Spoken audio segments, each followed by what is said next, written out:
Hello, my dear friends. I am Prakriti Kapoor and I am here with the third part of this chapter. The chapter is the Family Pets Contest. This is first chapter of class 8 and this is the third part. If you haven't visited the first two parts yet, you must go through that, must watch that video, uh, else you will not able to understand anything because this is the third part, right? So we have already read that there was a contest of pets. You know what is pet? Pet is a paltu. It can be any animal. पालतू जानवर है तो वो कुछ भी हो सकता है, ठीक है. Some people have dogs, some people have cat, some people have guinea pigs, some people have parrot, mena, etc. So we have already read that there was a contest and there was an author, the vet. He was a person who have read about who is a doctor of who is basically the doctor of animals. So he know very much about pets. So he was a judge over there and he have to give his judgment. Look here is a family contest and this man have to give the judgment that who will be at first position, who will be second and who will be third. So we have seen that, we have read that this man has given his judgment. Already he had given his judgment that at first position he put that goldfish, at second position he put that guinea pig, and third position that white kitten. And this writer was expecting a little ripple of applause. What is applause? Applause means clapping. So he was expecting that after his judgment people over there will clap over his judgment. तो ये क्या हिंदी में बता देती हूँ आपको. तो यहाँ पर ये जो व्यक्ति है ये चाह रहा था कि इसके आंसर के बाद, इसके जजमेंट के बाद में लोग वहाँ तालियां बजाएंगे. पर हुआ क्या? In fact, my announcement was greeted by a tight-lipped silence. But what happened over there? That people not even clapped, but they not even said anything. There was a great silence over there. I had noticed an immediate change in the atmosphere when I mentioned the goldfish. So what he found? He found that people neither clapped for him, but there was a great silence over there, and there was a change in atmosphere over there. It was striking a sudden cold wave which swept away the expectant smile and replaced them with discontented muttering. So what happened over there? There was a change in atmosphere and there was a sudden cold wave, or we can say that there was a very cold atmosphere. It was not happy atmosphere. There was a very cold atmosphere which swept away the expectant smile. So that cold atmosphere replaced the smile of that contestants, that people over there, the crowd, and replaced them with discontented muttering. And that after some time, that silence, that smile is replaced by discontented muttering. What do we mean by discontented muttering? Words of complaint. Words of complaint. So people were not satisfied with what the judgment this writer has given. So they were just talking about it. They were muttering, discontented muttering, that they were complaining that this is not the right decision. So let me tell you the same in Hindi too, for your understanding. So we can say that in this family pet contest, तो क्या होता है कि author की सोचता है कि शायद तालियां बजेंगी हमारे जजमेंट पर, बट तालियां नहीं बजती. वहाँ पर एक टाइट लिप्ड, सबके होठ बंद हो गए हैं, ग्रेट साइलेंस है वहाँ पर. I had notice immediate change in the atmosphere. तो वो देखता है कि पूरा माहौल ही बदल गया अचानक. थोड़ी देर पहले लोग स्माइल कर रहे थे, अब वो स्माइल नहीं कर रहे. वो क्या कर रहे हैं, वहाँ पर देख रहे हैं कि एक अजीब सा एटमॉस्फेयर है. लोग वहाँ पर डिसकंटेंटेड मटरिंग कर रहे हैं, यानी कि आपस में बातचीत कर रहे हैं, कंप्लेन कर रहे हैं कि ये जो फैसला लिया है इस व्यक्ति ने, ये बहुत गलत फैसला लिया है. ठीक है, आगे बढ़ते हैं. I had done something wrong, but what?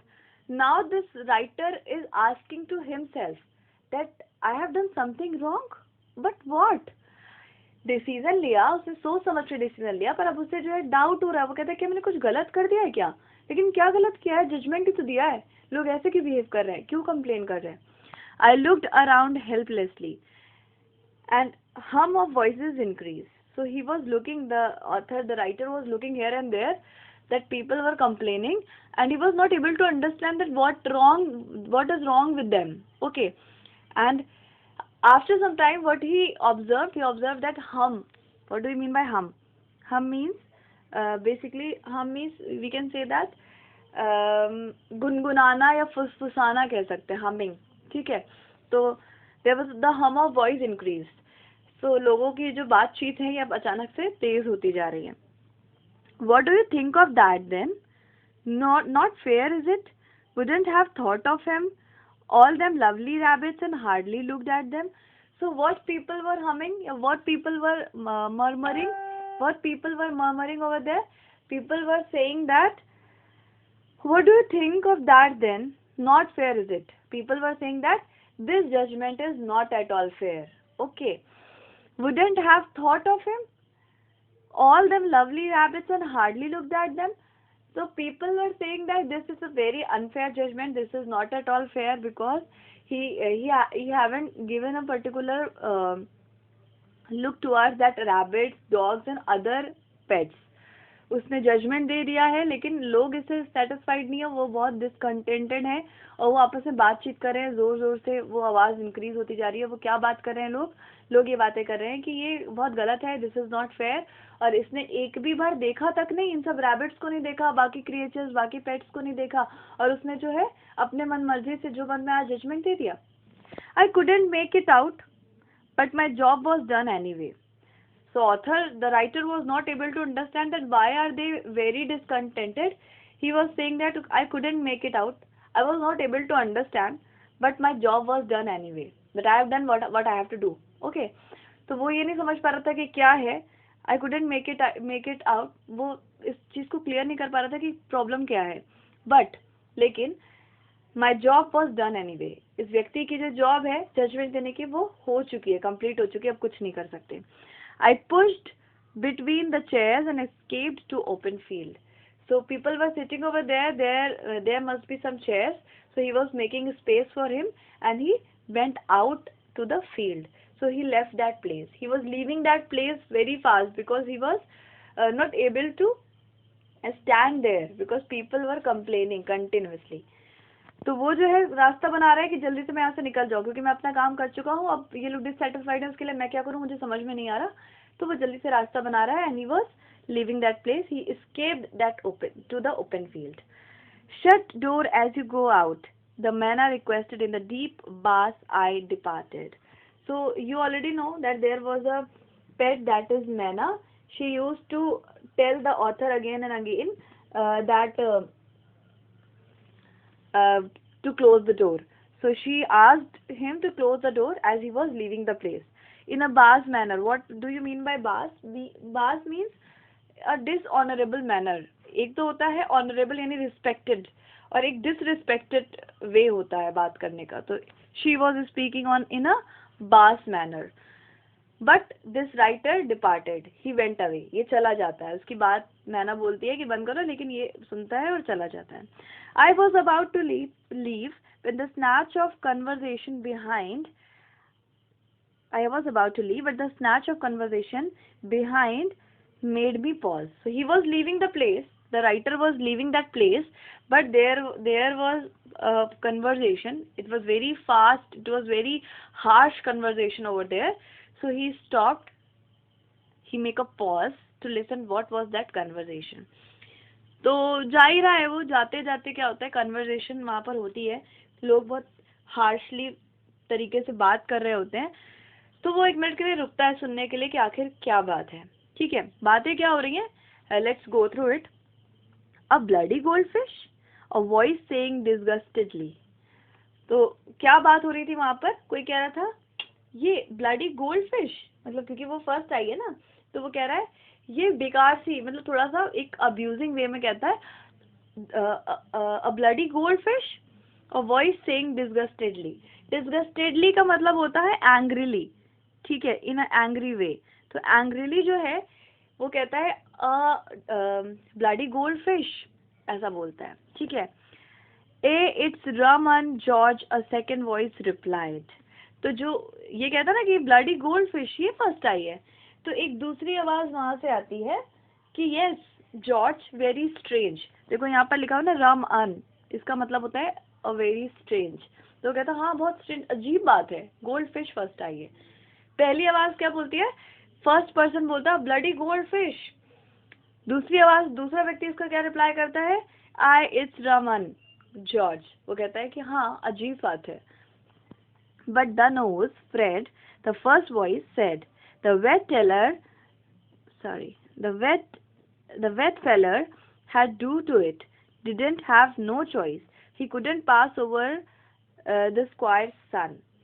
अभी देखो यहाँ पर जो है लोगों को डिससेटिस्फैक्शन है, लोग सेटिस्फाइड नहीं है इसके डिसीजन से, तो वो आपस में बात कर रहे हैं। एक कहता है कि ब्लडी गोल्ड फिश फर्स्ट आई है, सेकंड कहता है कि हाँ बड़ी अजीब बात है, ठीक है।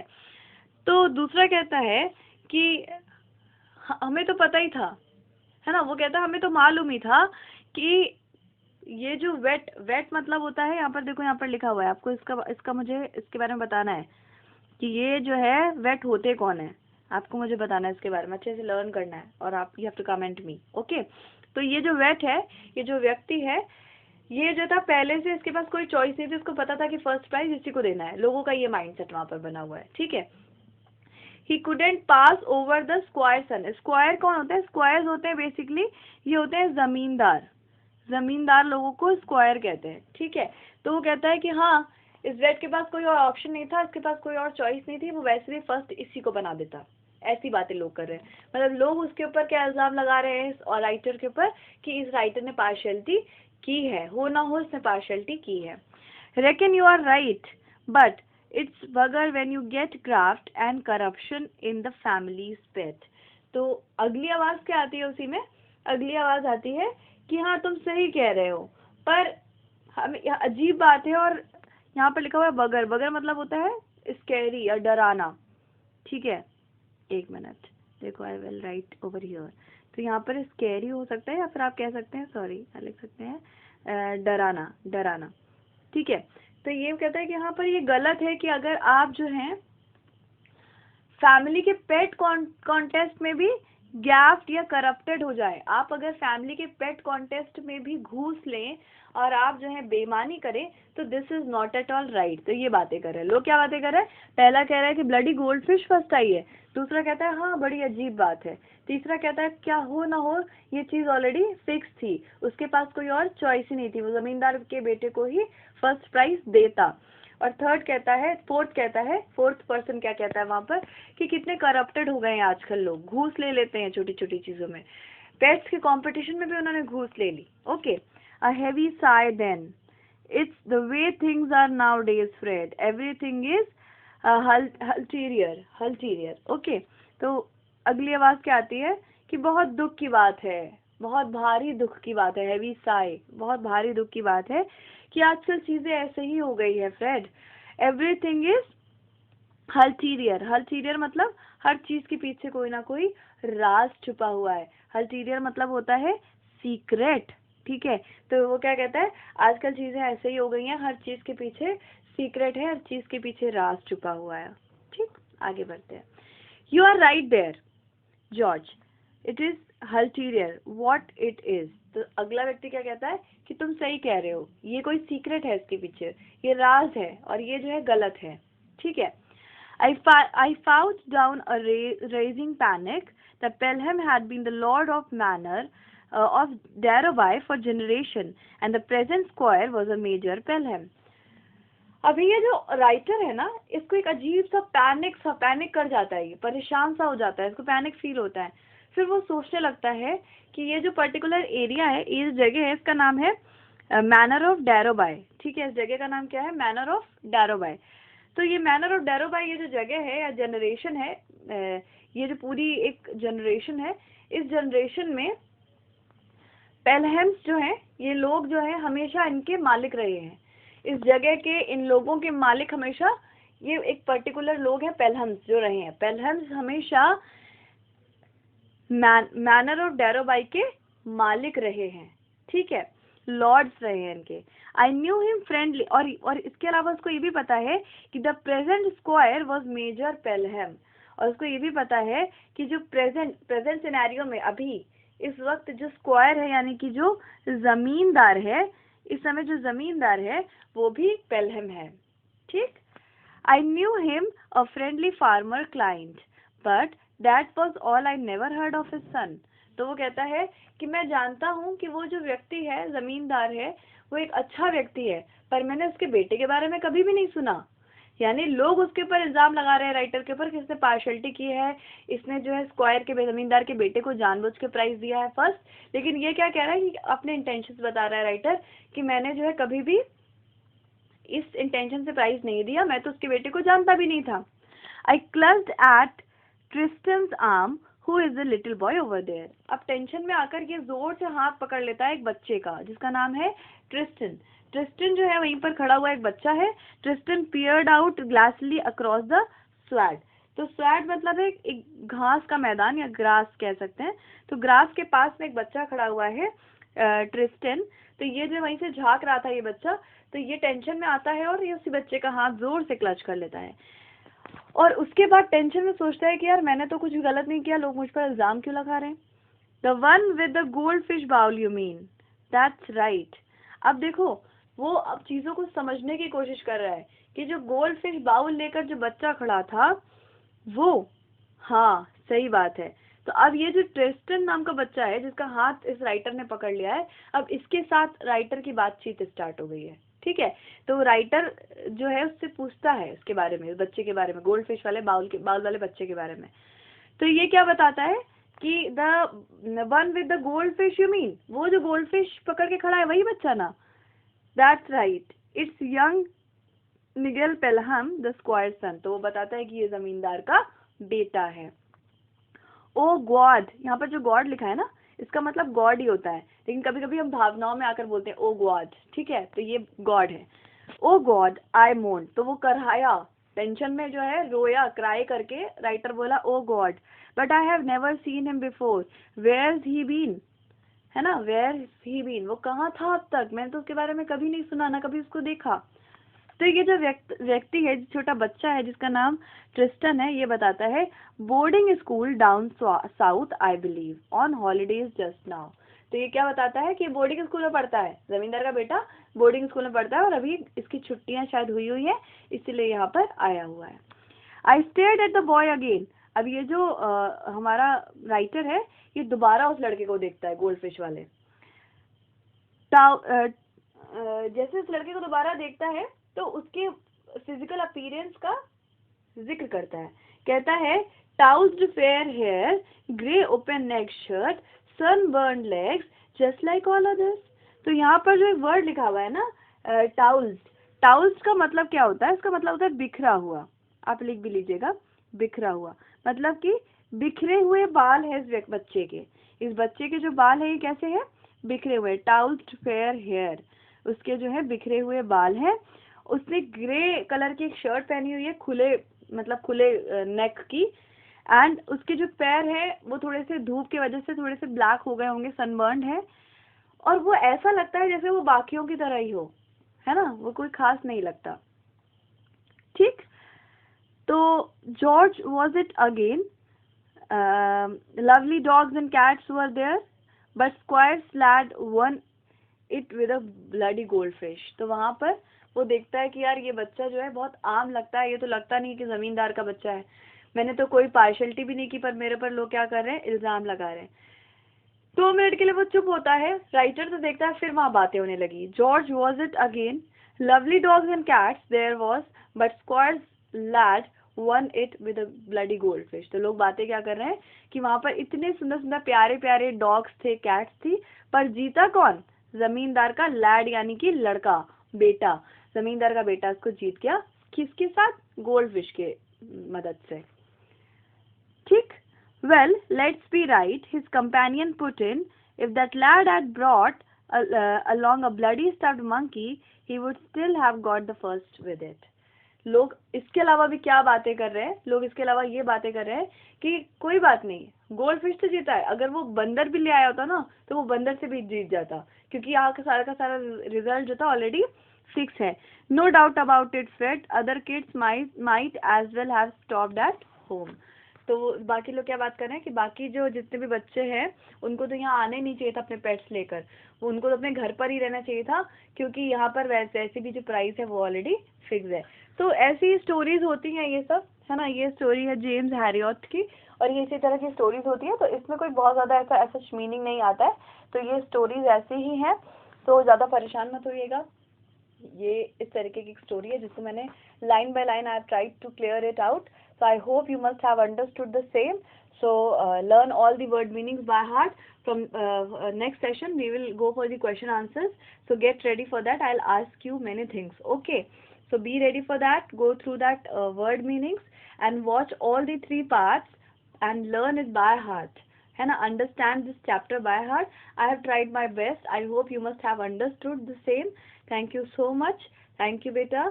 Stay at home, stay safe, and most important, stay connected and take care. See you then.